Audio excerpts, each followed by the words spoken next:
Good morning everybody and welcome back to episode 2 of Let's Play Faster Than Light with me, Scruffy Joe. I'm going to press this button.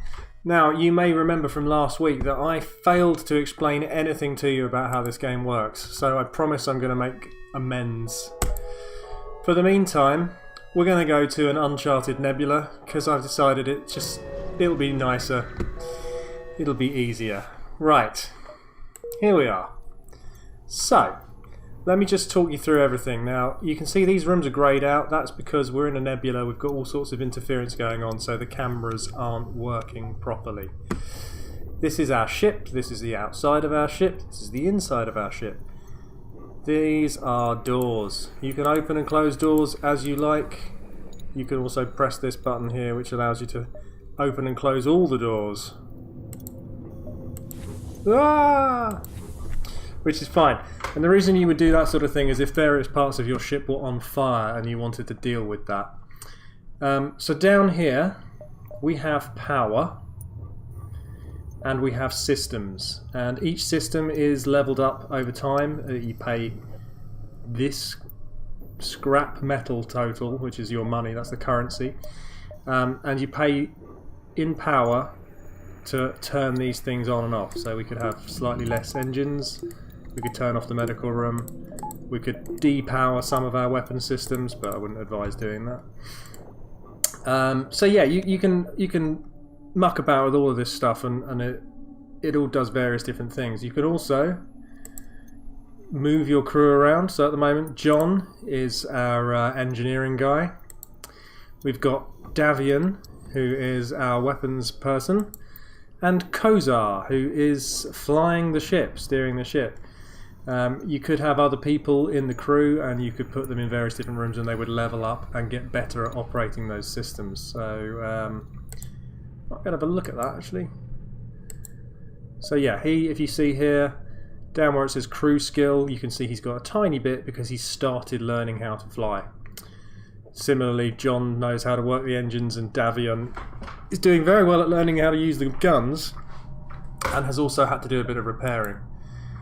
This is just an overlay of what weapon systems we have, and you can have various things which I'll explain them as we get them. That's kind of the little introduction which I failed to do last time, so let's just move on with the game, I think.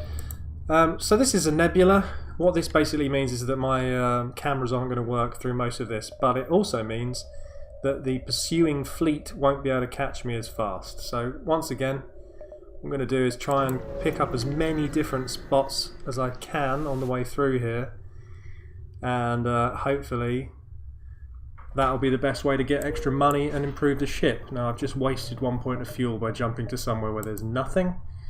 There's a shop there, but I don't have enough money to actually buy anything, so maybe if I nip there and then fly back, or there and then fly back. Let's have a think about this. If I go there, then go back, then I can go there. Yeah, let's do that.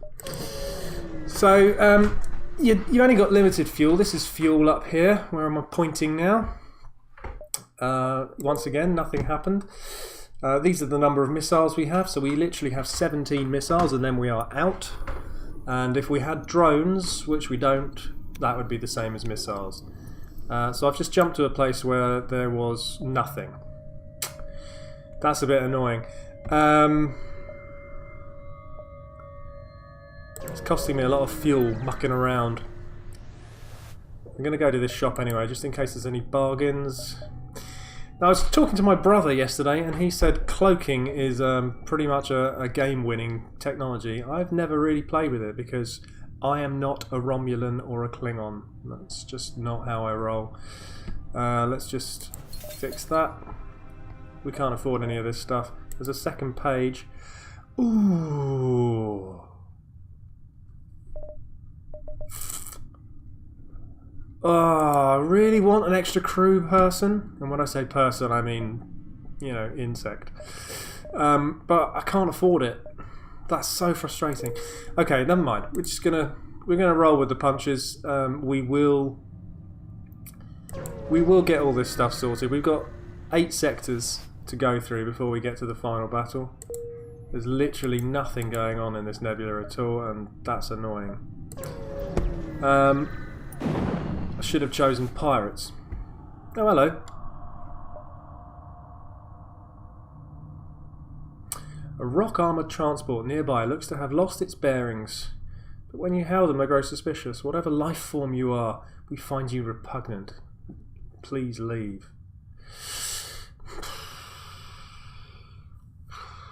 I mean, the rocks are nice guys. I'm just going to leave them. If they don't want my help, that'll be fine.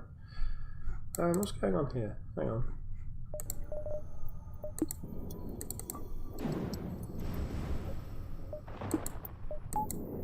I'm in a place which has got weird effects on the power. Let's just jump out of it. So yeah, this is a thing that happens from time to time. You can see that the shields are now switched off a bit, and we've only got one weapon switched on because the last place we were in had a nasty sort of weather effect, if you like, weather in space, you know. So yeah, that's stopping us from using all of our power. So I'm gonna have to switch everything on. Heavy damaged Federation ship hiding in the nebula. Let's make some contact. And we found a rebel ship, so we are now going to have a fight, which is slightly frustrating. I'm going to quickly pause it because I need to turn everything back on. Right, that's better. Okay, so just once again, this is a drone. This is controlled by this drone room here. So as well as having a gun, which is controlled by this room here, he also has a drone, which is controlled by this here. So what it's going to do is just going to fly around my ship and shoot me a bit. Like so. And every time it's going to shoot me, it's going to slightly drain my shields, but then they're going to recharge again. So that's great, and not actually a big problem. What's this gun here? We'll find out in a second. It's going to shoot me. Oh yeah, he just shot me there. Basically, this thing can't actually hurt me. So that's handy, because it means that I don't have to waste any missiles, and I can quietly just sit here and calmly blow it to pieces. Pew pew pew. Good shot. You can't hurt me.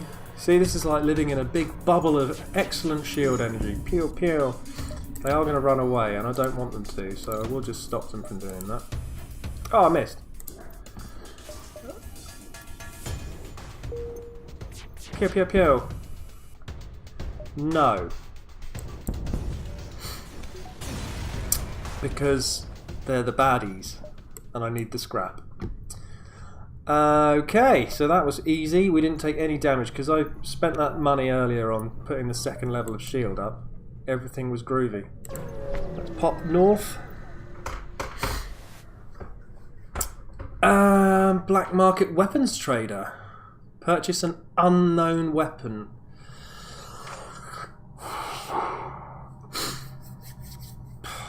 This is a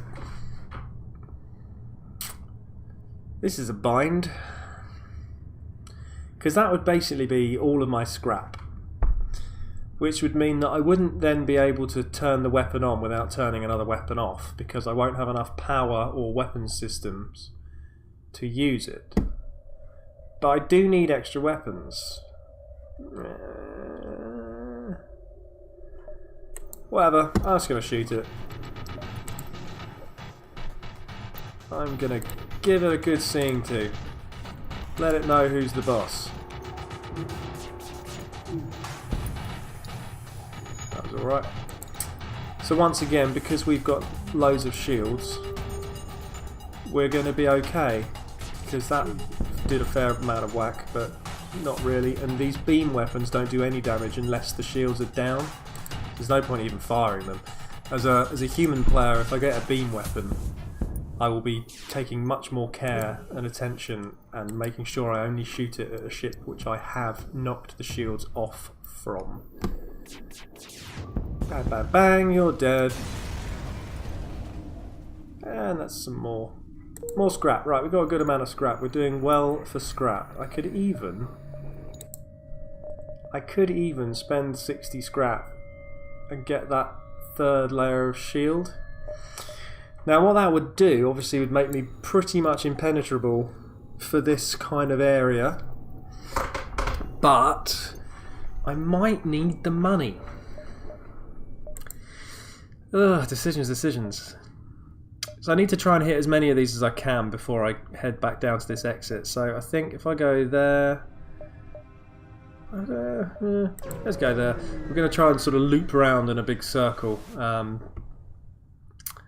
Yeah, we'd definitely attack an automated ship because that's bread and butter. Oh, that's also... Ooh, these automated ships have got a bit of an upgrade. It's got 2 weapon systems and shields. Last ones we've shot up in the first sector just had the weapons. Let's just switch things off gradually one at a time. Because they don't have crew, they don't repair things very quickly. It's all sort of automated, so you can take a little bit of extra time and gradually switch things off like this. As I like to call it switching things off. Obviously it's really shooting them, but you know, let's not split hairs. Okay, so that's dead. I wonder what it's going to give us. Loads of money, and let's see if the station gives us... Hello! Yeah. Okay. We got a stun bomb. What's that do? Ion damage. Okay, ion damage basically turns things off. Only takes 1 point of power, so I could use it as an alternative to the missile if I wanted to. It would, both things would use a missile to fire. There's kind of pros and cons for each. This is going to do 2 points of damage, potentially cause a breach, set fire to things and maybe stun people, whereas this would give me 15 seconds of 1 less power to a system. So basically if you shoot it at the weapons or the shields, you kind of turn them off without damaging them. I think ultimately I might end up selling that, but for the time being it's not doing any harm. Now let's just have a quick look on the thing. Is there a shop? There is a shop. Okay. Now I've been going on about putting the shields up to level 3, but I'm not going to do that. I'm going to wait. I'm going to go to the shop first because there might be more and better weapons.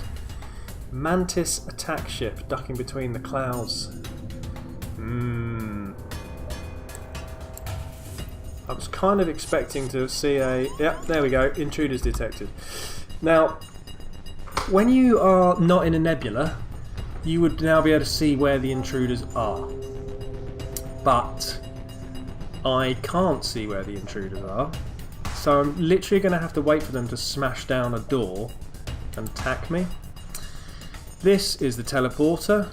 So if I blow that up, it means they will then become trapped on my ship. But in the meantime, I'm actually more worried about this and this. So I'm going to blow those up. In fact, that's only a weak ship. I will save the missiles for the time being, because ultimately they're going to come through a door. And when they do, I'm going to be running to my med bay and trying to have a fight in there. Okay. So that first exchange of fire was fine because I took no damage and they did. Still don't know where they are. Oh, they're in the camera room. Okay, and they're attacking that door, which is leading towards the shield room. I wonder how many of them there are.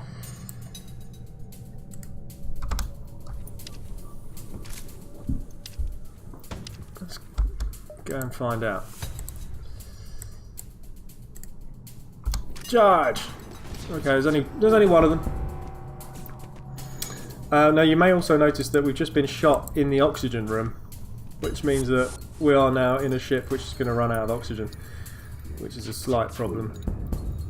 I have killed the guy though, so right, you go get in the medical room, you go and turn the oxygen thing back on, and shoot. Now, to have a guy working in the gunnery room, that gives you a bonus to shooting. So you can still fire without him, as you've just seen me blowing up that ship, but it's not quite so good. Okay, that's all fixed. So if we now press the return crew to previous save positions, that button is great.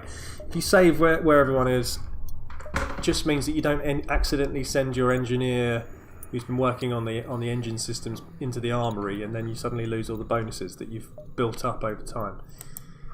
Okay. That's still a way away. We're still in the nebula. We've still got time. We've still got time, everyone. We've still got time. Going to try and rack up as much cash as we can before we go to the shop. Definitely attack pirates. We don't like pirates. Just the one level of shield. Not too great on the old hull. Let's go. What's the best way to kill a pirate? Kill it in the guns. Bang. Pew pew pew. So once again you see the level 2 shielding is really paying dividends here because bang, goes off the outside, and then when the second shot flies in that goes off the inside shield, and then we're absolutely fine and dandy. Pew pew pew. Trying to escape, eh? Cowards. Do I have enough time? Pew, pew. That's done it. Yeah, we're alright. Because you can't escape without your engine. Alternatively, if you don't want to shoot that, you can shoot this instead, because you can't escape without somebody flying the ship either. So you've got two options. And I have got a good amount of cash, which is fantastic. Right, let's go shopping, everyone. Oh, did I go to the wrong place? No. Okay. Ooh.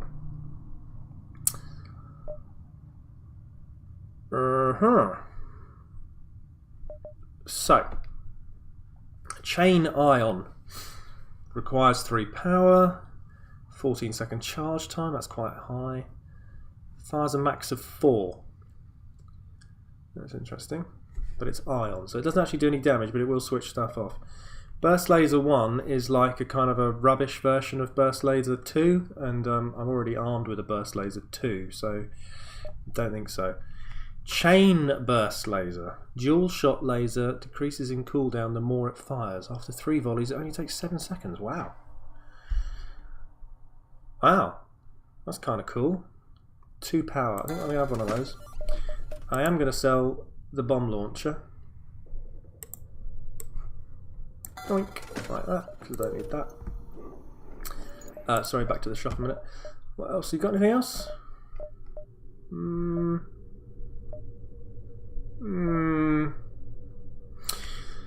Mind control can be quite funny. I mean, it temporarily turns enemies into allies, which is great. So you literally take over somebody on their ship, and then get them to start smashing up their own ship, which works nicely, and it also forces them to fight one another.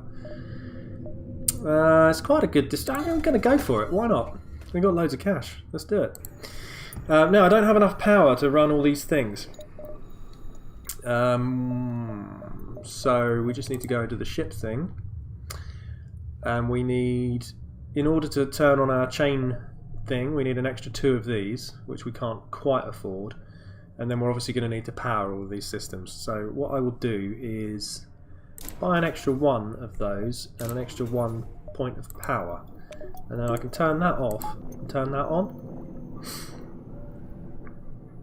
And in actual fact, I'm going to move them. I'm going to have my guns up front, my missile on the side. It absolutely makes 0 difference to anything, but I think it looks nicer, and you know, why not? Okay, so this room is now my teleportation room, so if people want to blow that up and stop that from working, they're going to run in here and do that. I've used all of my scrap, and I do really need to upgrade the camera so I can see the people in the enemy ships. So I've done something slightly stupid, but not excessively stupid. Now, I think I need to make a run for it.